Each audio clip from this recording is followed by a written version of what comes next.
শরীয়তপুরের সুনামধন্য কবি মির্জা হযরত সাইজি এর ৬৬তম জন্মবার্ষিকী উদযাপন করেছে শরীয়তপুরের কবি সাহিত্যিকগণ, সাংবাদিক ও সুধীজনেরা।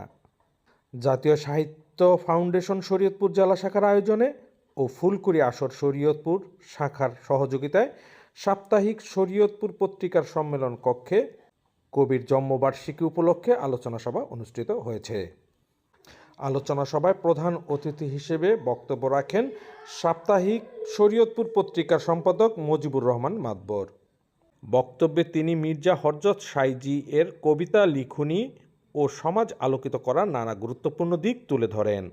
তিনি বলেন, শরীয়তপুরের কবি মির্জা হযরত সাইজি হতে পারে নতুন প্রজন্মের আদর্শ। তিনি তার কবিতা সাহিত্যে শরীয়তপুরের আঞ্চলিক ভাষার প্রাধান্য দিয়েছেন, যা প্রশংসার দাবি রাখে।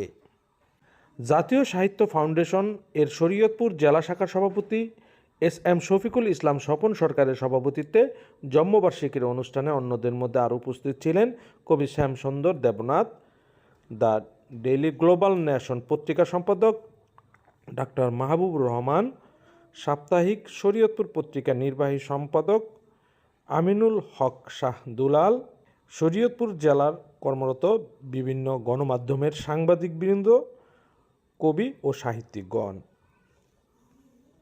পরে আনুষ্ঠানিকভাবে কেক কেটে জন্মদিনের শুভেচ্ছা জানানো হয় কবিকে।